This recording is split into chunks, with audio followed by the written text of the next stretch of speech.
Good afternoon, and this is Supervisor Ed Lachterman with Yorktown for March of 2025.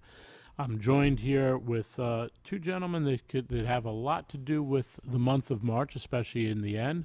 We have John Bell, who's a volunteer at the Yorktown Grange, and we have Bry Hart, who is the owner of White Oak Farms. So I'm going to start with John. John, I know you're going to tie White Oak Farm in, but what are you here today to talk about at the Grange? Well, at the end of March, the last 2 weekends, there is going to be the Maple Weekends, which is sponsored by the New York State Maple Producers Association. And this is just a series of events to just let people know about the heritage and the yumminess of maple syrup in New York State. So what are we doing at the Grange for that? At the Grange, you can start your morning in the weekends of the last 2 weekends of March with a lovely pancake breakfast, which will include local maple syrup made by White Oak Farm and bacon and sausage by Hemlock Hill Farms. And you go down, you come in, you have your breakfast, and just enjoy the maple syrup and the pancakes and eggs this year. And then you can have, after your breakfast, we have some friendly farm animals that your children can pet, and you can have a hayride. And the seatings are at 9, 10, and 11 o'clock in the morning on the 22nd, 23rd, 29th, and 30th. And admission for adults and people 10 and above is $25, and then from ages 4 to 9, it's $15. Great. And John, where exactly is the Yorktown Grange located? The Yorktown Grange is located at 99 Mosman Road in Yorktown Heights. And is there a website for that? Yes, it is yorktowngrange.org, and on the website will be links to go to the event site where you can sign up for your pancake breakfast. Walk-ins are also accepted. Great. Well, I know you gentlemen are a little bit of a time constraint. We got a lot to go through, so I'm going to jump over to Bry, and I want to find out a little bit, because you are the star of the show. It is Maple Weekend, and we have this great New York Pure maple hat. Thank you for that. Mm-hmm. Not a problem. And it's a wonderful thing. So where is White Oak Farm located? White Oak Farm is at 680 Croton Lake Road in Yorktown. All right. The south side of Turkey Mountain, right by the Croton Reservoir. So what is that, the intersection of 118 and 129. 129. Old Croton Lake Road, or Croton Lake Road, is Route 129. And we're actually the first driveway on 129 Croton Lake Road as you come from 118. Great. That's easy to get to from Town Hall, that's for sure. Absolutely. And how long have you actually been in business and doing the maple syrup? Because it might be two different answers there. There are two different questions there. And the first one is interesting because I've been making maple syrup since I was 4 years old on the farm I grew up on in northeastern Connecticut. In business, we've been selling maple syrup commercially since probably the 80s. Okay. Wow, that's pretty impressive. And what else do you do at White Oak Farm other than just, maple syrup? Well, maple syrup is a 365-day-a-year job for us. We make so much syrup that we put it in, as we make it, in 40-gallon stainless steel drums.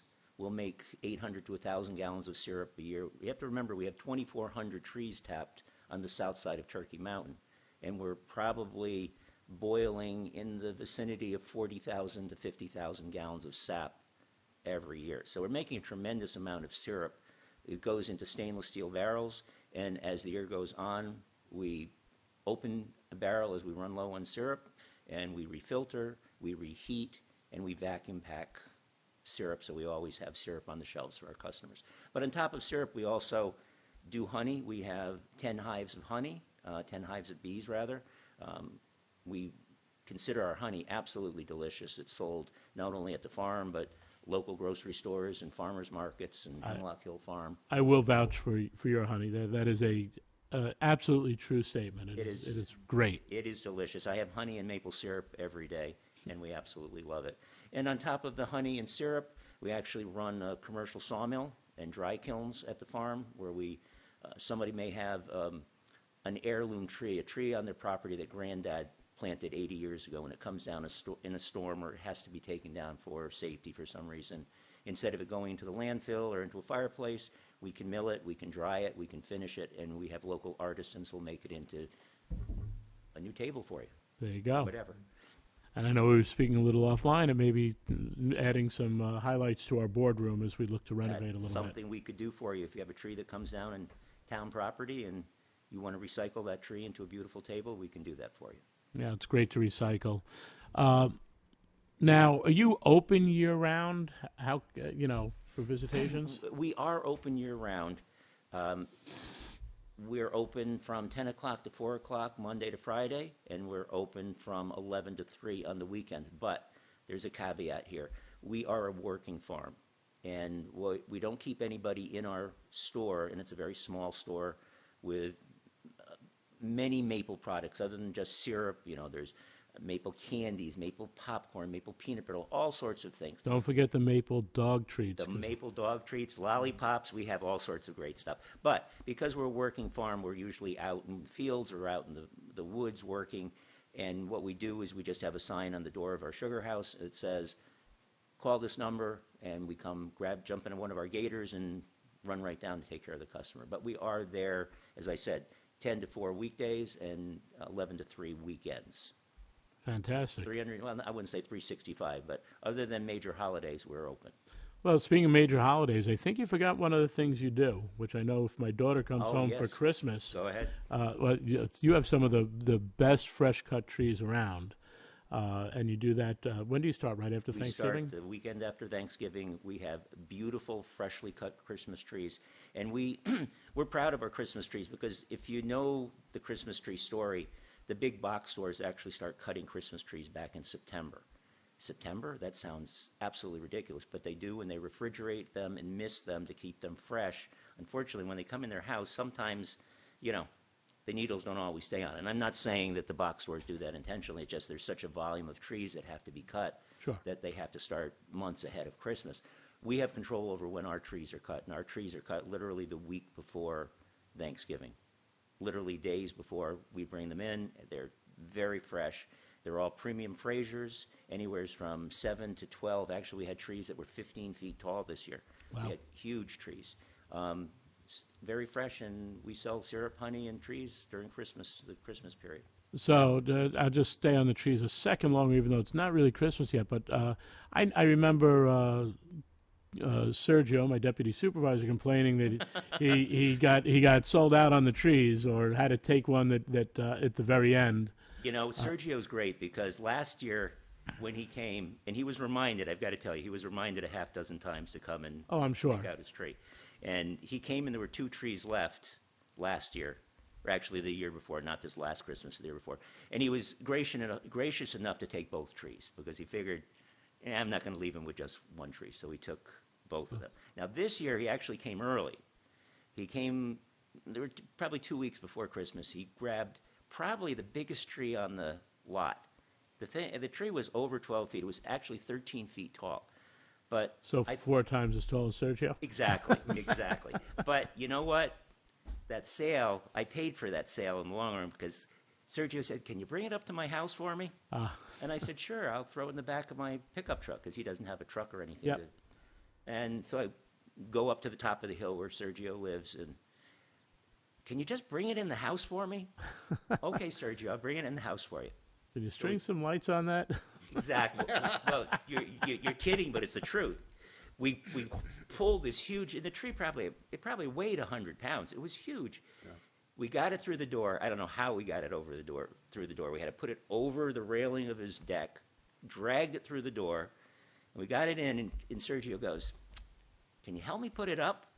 So we got the stand out, and we got the base on the tree. can you help me put it up now? So we got the tree up. Can you turn it a little bit to the left? Can you turn it a little to the right? And we got it and his wife was just thrilled. And it looked beautiful. I've got pictures on my phone. The tree looks absolutely stunning in his house. It was a huge, huge tree. It took up half of his living room. Well, you should join the Lions with John and I, or the Grange, because that's sort of how volunteering works. You offer to do one little thing, Exactly. And it snowballs. and it snowballs. Exactly. But, Sergio's a great guy. I would do it for him in a heartbeat. He's always there to help me, and as is the town. And if he needs some help with something, absolutely. Wow, that's great to hear. And you know what?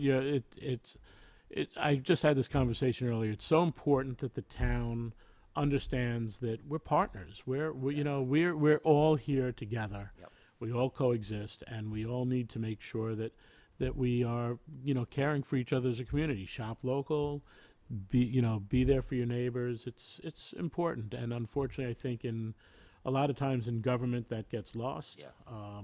It's very important for today's leaders to realize, what the leadership is being part of the pack, not being above the pack. Exactly. So, but you said before, how many trees? You talking about maples now? Maples, yes. We sorry. have 2,400 maple 2,400 trees tapped. maple trees tapped. So I'm sorry to jump around. No, that's all right. And that's, years ago, and somebody just asked me, actually, I think when you were there the other day doing the video that we did, somebody said, do you do it with buckets? Do you hang buckets? And I said, years ago, we would hang 400 or 500 buckets, but it would take a crew of 3 guys 8 to 10 hours to empty those 3 buckets. Wow. Those 400 or 500 buckets. It just got to be too much. And then, of course, the next day, they're filled up again. And the day after, and the day after, and the day after. So we went to tubing. So we probably have close to 15 miles of tubing running through the woods on the south side of Turkey Mountain, all on a vacuum system, pulling the sap down to a very large 1,500-gallon bulk tank alongside the sugar house. Right. So now I have to jump back to trees because you just reminded me of something. Can I pre-order a tree if I need it? Is Christmas tree? Yes. Yes, Christmas you can. trees. And we encourage people to do that because they sell out very fast. I would say 99% of our customers are repeat customers because they know they're going to get a fresh tree. And a lot of people will do just what you said. They'll come in, they'll pick out their tree, we'll tag it, we'll put it in the back someplace, and they can pick it up whenever they're ready. That's great because the Sergio story threw me off of that. But, We're going to be after Sergio early again this year. There you go.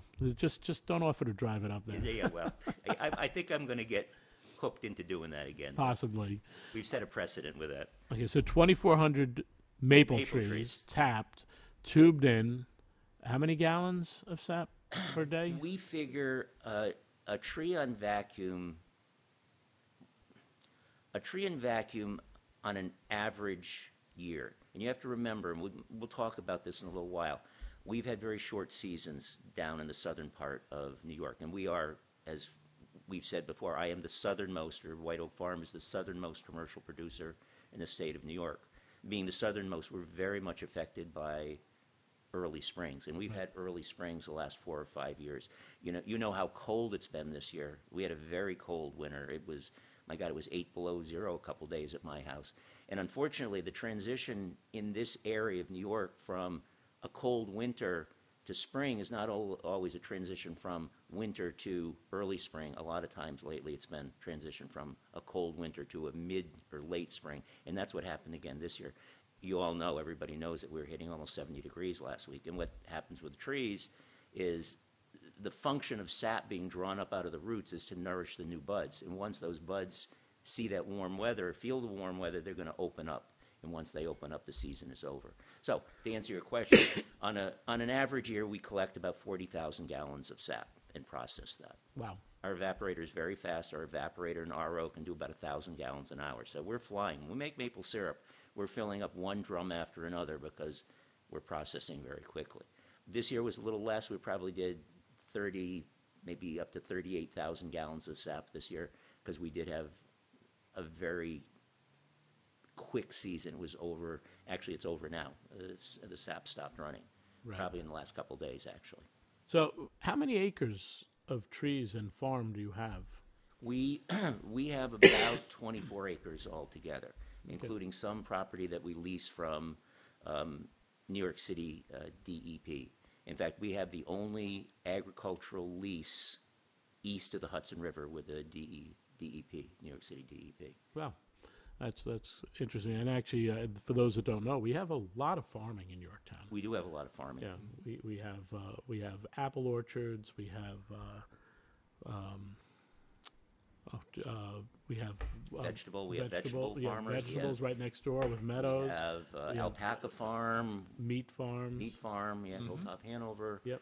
A lot of horse farms, but we have quite a few farms that are actually. We have one that's going to what are they going to start? I'm on the county's ag board. Actually, I just retired from the ag board. I was on the county's ag board for about 15 years. I just retired this summer. But we've got another one in Mosman. I'm not sure if that's Somers or Yorktown, but they're going to be starting growing grapes. Oh, so wow. we have some farms starting to grow grapes. We have, as you said, farms raising livestock, vegetable farms. So we actually do have quite a few farms in Yorktown. Yeah. No, it's wonderful to see.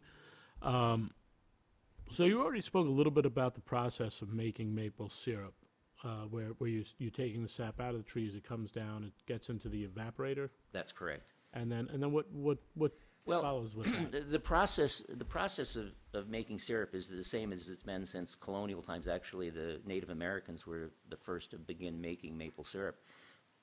The sap has a very low sugar content. It runs about 1.5 to 2, sometimes even just a little above 2%.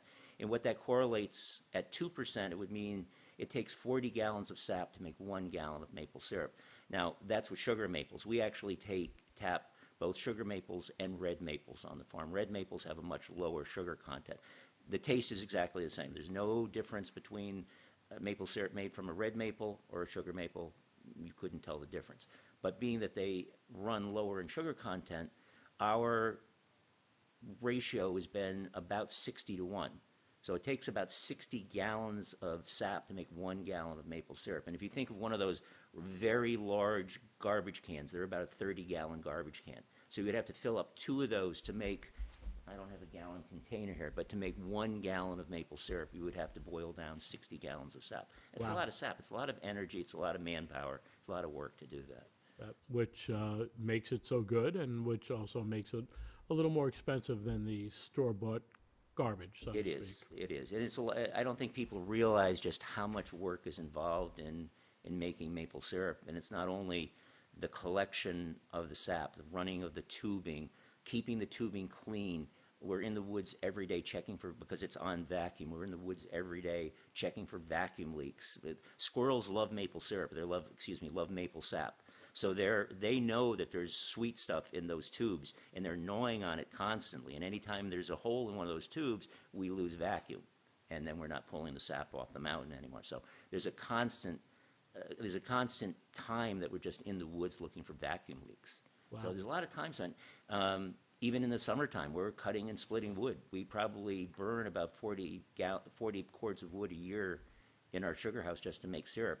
Anybody who doesn't know what a cord of wood is, it's a stack of wood almost the size, just a little shorter than this table, but 4 feet high, 8 feet long, 4 feet wide. And we'll burn a cord of wood every hour in the sugar house Wow. making syrup. Where do you get your wood to burn from? We're sort of tree huggers on the farm, and we rely on the local tree companies that would normally just put that wood in the landfill or grind it or chip it up, and we take that wood and we recycle it into fuel for our evaporator. We recycle everything, even our sawmill.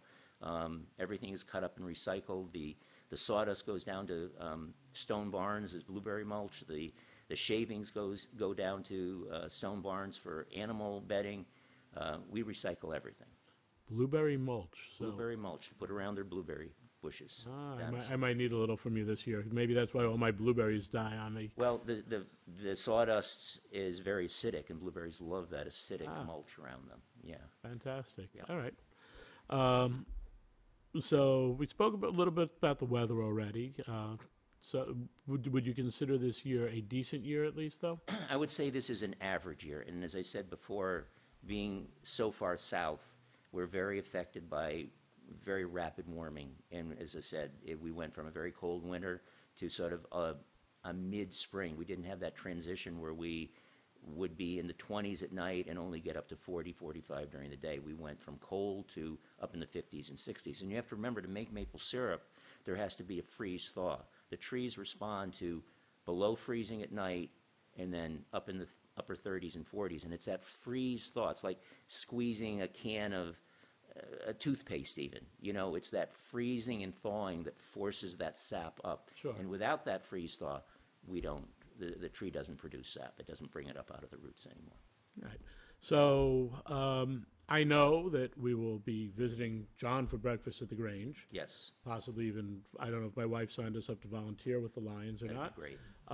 But then I know that she has already told me, well, right after breakfast, we're going down to White Oak Farm. Maple Weekend, what can I expect at White Oak Farm? Well, I think John mentioned before, Maple Weekend is sponsored by the New York State Maple Producers Association as an outreach program to educate the public on maple syrup, where you buy it, how it's made. And maple syrup isn't just maple syrup anymore. And for those people who do make it to our farm, they'll see that there's maple peanut brittle, maple candies, maple cotton candy, maple popcorn. There's just so many. Maple dog biscuits. Thank you, maple dog. There's so many iterations of maple syrup today. Liqueurs, we were talking about the other day, Yes. maple liqueurs. My good friend Jeff Thompson, who makes hard cider at his orchard, is going to try making some maple apple hard cider. So we're really interested in seeing that. And we had talked about, we go up to Vermont quite a bit, and it's become very popular, even mixed drinks up there. You know, Sure. you'll have a old-fashioned, and they'll put a little teaspoon of maple syrup in it, and it gives a very distinct flavor. So maple syrup is being used in so many different places right now. Of course, even when if you buy a can of baked beans or somebody makes baked beans, it's going to be maple syrup, and it's every place. Yeah, well, I also use it, as I said the other day, on my coffee. A sweetener, yes. Yeah, I like it in my tea also. Yep, that's what I do every morning. Although if I have flavored tea, I usually don't use anything. Yeah. But And it's healthy for you. Oh, It's a natural antioxidant. You know, it's probably, and I don't know the statistics on this, but I'm going to guess it's a lot better for you than, maple is it sugar? white sugar. Oh, White sugar, yeah. I would guarantee you Processed that sugar most is- things are better than. But if you're not a big fan of maple flavor in your coffee, Put honey in it. that's where your honey comes in. Exactly. So Exactly. That I actually. The honey I always put in my tea, whether it's flavored I or do not. too. Yeah, but maple syrup I save for my coffee. I put maple syrup on my cornflakes in the morning. I put it on oatmeal. I put it on everything, Put it in my tea. I love honey and I love maple syrup. Everybody makes fun of me because they call me Buddy. You remember that, who's the actor? Jeez. With Farrell. Yes. Yeah. Buddy the elf. Yes. Put maple syrup on Will everything. Ferrell. Will Ferrell, thank you. Maple syrup, that's me. I love maple syrup on everything. And we cook with it. We marinate with it. We put it in different dishes. If we do a glaze on something, we use maple syrup. Don't you even have a maple rub available? Yes, yes, Yeah, yep. my wife bought some last Yep. year. And we have maple cookbooks that we have for sale, and there are so many recipes with just maple syrup. We've got pork chops in our refrigerator right now with maple syrup and honey and mustard as the marinade, and they're just soaking in there, and they're absolutely delicious with that maple taste. I did a maple rub brisket last year with your Absolutely your rub, delicious. which was, very good, very good. I have to try it for the marinating. I have Yeah, some. it's delicious as a marinade. I have some tomahawk pork chops. Yep. That I'll cut up and. Make a marinade with maple syrup, put some vinegar in there, a little cider vinegar, Some honey and. some honey, and sometimes we'll put a little mustard in there and make I like a that marinade. idea. Yeah. We put it in a Ziploc bag and just let it soak there for a day or two, and it is absolutely delicious. We'll throw it on the barbecue, and it's incredible. Fantastic. All right. So. I hear a voice Yes, I heard a voice from above. from Yes. above. So now maple syrup is just not maple syrup. You have different grades, different We do. different colors. We do. I know we have a little display up over here of some of the things that you carry. Why don't you tell us a little bit about that? So, maple syrup used to be, back in the day, 20 years ago, and I still do it today because I'm just a creature of habit. We called the lightest syrup light, and we called the middle grade, medium, and we called the dark. Light, medium, and dark. And then the darkest of syrups was grade B. It was considered a cooking syrup. They've gone to a whole different way of grading it now. It's still the same syrup. It still looks the same. And I always forget it, but I actually wrote it down. The one on the far left, I wish we could hold that up. Can we hold that up, Rich? I'm gonna bring them over. Eric, can you get a close-up so you can see just how light that syrup is?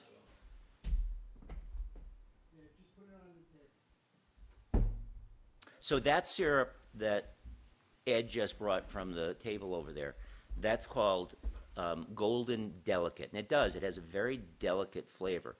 Regardless of the grade or the color, maple syrup is always going to be the same sweetness and it's going to be the same viscosity. Because by law, it has to be a certain viscosity. It goes by Brix, which is 86 to 87% Brix. Sugar content is always the same, but it's lighter and it has a more delicate taste. And that's the first syrup. That's the first runs of sap that we get. And that only lasts for a few days. And as the weather begins to warm slightly, we then get slightly darker syrup. That's the next grade, which is called amber, with a rich taste. And it does have a rich taste. I'm not big on the lighter syrups, and it's just me personally, and people always say to me, what syrup should I buy? And I say, well, I don't drink wine, but it's like a bottle of wine. Is one better than the other? I guess it's your palate. I like the medium. That's probably my favorite, or the dark. It gets more flavorful, a more robust, stronger maple flavor as it gets darker. But again, the viscosity and the sugar content remains the same. After the amber rich taste, we get, and I didn't have any small bottles, so I brought a larger bottle. That's called dark syrup with a robust flavor, and that's what the tags, and that's how it's designated. There's a little sticker on each one. And again, by law, we have to put, we have to grade our syrup and tell whether it's the golden delicate, the amber rich, or the dark robust. We also need to have a label on it with our name and address and where it's made. The darkest syrup, then, and that used to be called grade B. We don't consider that what we call table syrup anymore. We consider that cooking syrup. And you have what used to be called grade B and grade C. Today that's called very dark with a strong flavor. And actually, to my palate, I don't care for it when it gets that dark because, like molasses, it gets almost a little bit bitter as it gets that dark. But for marinades, making a salad dressing or something like that, it's fantastic. Very interesting. And it's all weather dependent. As the weather gets warmer, the syrup gets darker. It's an act of nature. So it almost the first one, the light gentle. Yeah, light delicate. Yes. A golden delicate. Golden yes. delicate. Yeah. So this actually sort of reminds me, the way you described it, of like olive oil. Yes. That first press, which is a little lighter in flavor, and lighter in color. Yes. And then as you move down with your second press, it gets a little darker. A little darker and a little stronger flavor. in flavor. Yes, that's exactly the way maple syrup is. But that's interesting. They all have the same Brix mix, the same sugar it's all content? the same. And we test and again, it's something we have to do by law. We use a hydrometer and make sure that our Brix level, our sugar level, is the same in every batch. But the only thing that changes is the flavor. It gets a little stronger in maple flavor. So if you like a real mapley taste, then you're going to want darker syrup. If you like a nice delicate taste, you want lighter. We've found that kids, especially children who've had, I even hate to use the word, log cabin or Aunt Jemima or any of those make-believe syrups.